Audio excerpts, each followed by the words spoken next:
Deep in the Albanian countryside, a giant complex is under construction. It's the new headquarters of the Mujahedin-e-Khalq, the MEK, a large, well-organized Iranian opposition group dedicated to one thing: regime change in Tehran. And the MEK have powerful friends they hope will help them achieve that, including members of President Trump's inner circle. The Iranian regime is the leading state sponsor of terror. When he pulled out of the Iran nuclear deal, President Trump signaled the start of a new, more hostile Iran policy.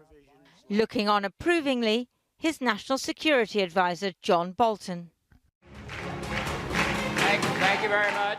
Before he assumed office, John Bolton was paid to give speeches at pro-MEK events. Here he is in Albania last year. Delighted that you're all here in Albania. The declared policy of the United States should be regime change in Iran.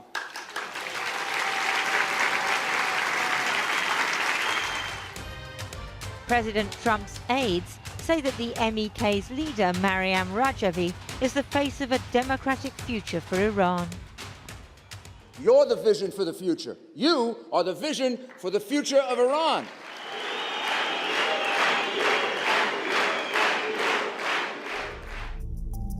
But the MEK has another face, that of a political religious cult that brainwashes its members, enforces celibacy, and has imprisoned those accused of breaking its rules. The MEK says the complex is a refugee camp, so I went to take a look. Albanians aren't free to enter, and I'd heard that the 2,500 MEK members inside can only emerge if supervised by commanders.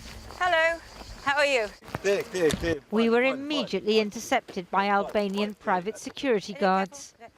So they're saying we can go no further. We're within a few hundred yards of the Mujahedin al-Khalq camp. But this is Albania. It's hard to understand why we can't go any closer. They're erecting more buildings, expanding the camp. But they didn't want to be filmed or to talk. Hi, how are you? Okay, good? Everything good? I spotted a woman in the classic MEK garb. You are Mujahedin? Yeah, Mujahedin. Okay. At this point, several MEK men appeared from inside the camp and accused us of being Iranian government spies and terrorists. You want to see my... That's my card. That's my card. Press card. The guards attacked our translator and went for the cameraman. So what have they got to hide? Nice to see you. Okay, we can still... Okay. Back in the 1980s, in the Iran-Iraq War, the MEK fought on the side of Saddam Hussein against their own country, so many Iranians saw them as traitors.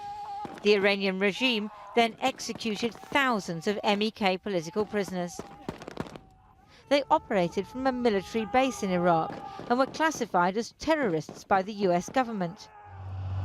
When the Americans toppled Saddam in 2003, the MEK surrendered to US troops, but they came under repeated attack from pro-Iranian forces. Fearing a massacre, the Americans revoked the MEK's terrorist status and shipped the group off to a poor country which was grateful for US support and wanted to earn more: Albania.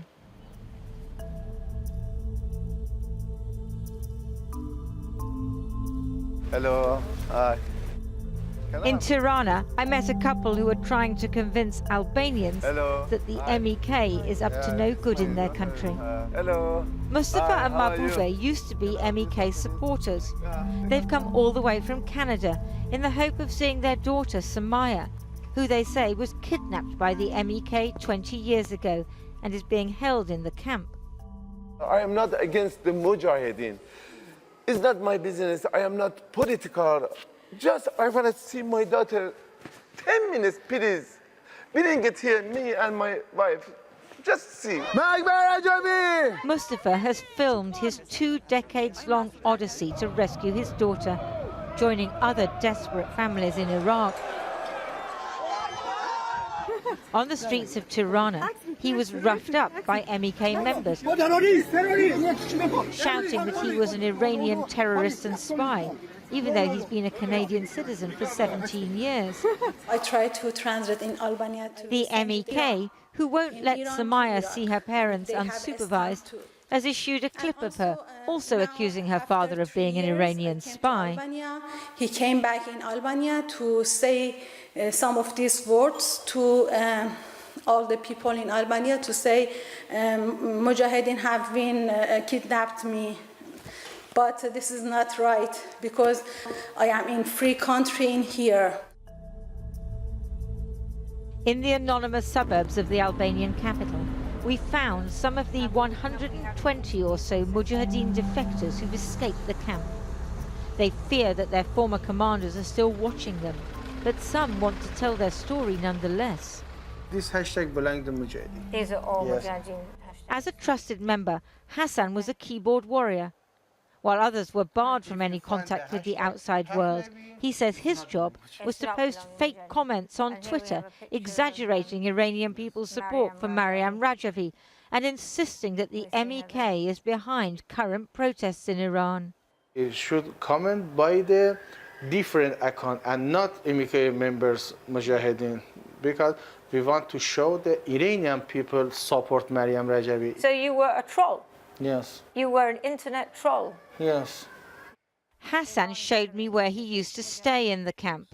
We lived here. He says reading online made him realize that life in the MEK was not normal, especially the endless indoctrination, rigid separation of men and women, and the forced public confession of any thoughts about sex. During the day, all of the members should write any sexual moments in their Any mind. thought, you mean? Yes, yes. Write on the paper, and every night we should read in front of the others and their commanders. For example, when I wake up, I have a sexual moment, or when I saw a woman or a girl, I have a sexual moment. Or So you have to confess? yes. The defectors should feel free in Tirana, but mental and physical scars remain. Mohsen, as we're calling him, told us he was tortured in Iraq 24 years ago when Mujahideen commanders accused him of being an Iranian spy. من نزدیک به 45 روز تحت همین شکنجه اینا بودم. یعنی اینجوری شکنجه میکردن که من بتونم حرف بزنم. It wasn't until he got to Albania that he plucked up the courage to defect. من خودم واقعیت این که اصلا احساس امنیت نمیکنم توی این کشور آلبانی. به دلیل اینکه مجاهدین هستن. میخوام سربنیستش کنم. اونا دنبال سربنیست کردن منن. We've obtained a secret Albanian police threat assessment from earlier this year that says the MEK members are deeply indoctrinated, have been part of military structures and participated in acts of war and terror. It continues, in Iraq, some former members of this organization were murdered. There are reasonable suspicions that the situation here is similar to the one in Iraq.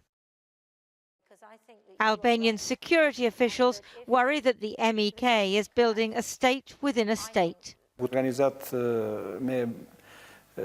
me rregulla le të themi strikte dhe në rast se del nga korniza e tyre kriminale, ata ekzekutohen vetë nga antarët e vetë brenda vetes.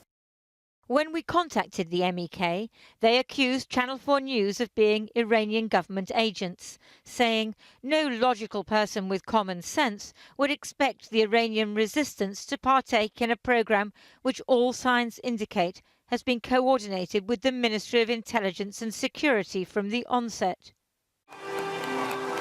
The MEK held its annual jamboree in Paris in June. President Trump's personal lawyer was there as usual. Over the years, he's been paid tens of thousands of dollars to promote the MEK. The mullahs must go, the Ayatollah must go, and it must be replaced by a democratic government which Madam Rajavi represents. Other US politicians were also present.